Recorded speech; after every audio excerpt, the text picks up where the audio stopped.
नमस्कार, मी किरण आणि आपण पाहताय PG Marathi news. PG Marathi news मध्ये आपले स्वागत।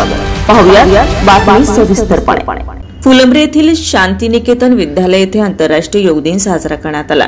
पंतप्रधान नरेंद्र मोदी यांच्या संकल्पनेतून देशभरात आंतरराष्ट्रीय योग दिवस मोठ्या प्रमाणात साजरा करण्यात येतो। आपल्या भारतीय संस्कृतीत योगाचं महत्त्व अनन्यसाधारण आहे। योग दिवस साजरा करण्यामागचा उद्देश म्हणजे लोकांमध्ये योगाचं महत्त्व आणि फायदे याबद्दल जागरूकता निर्माण करणं आहे। पंतप्रधान नरेंद्र मोदी यांनी 2014 साली संयुक्त राष्ट्र महासभेत भाषण करताना आंतरराष्ट्रीय योग दिन साजरा करण्याची कल्पना मांडली होती। त्यानुसार योग दिन साजरा करण्यात येतोय।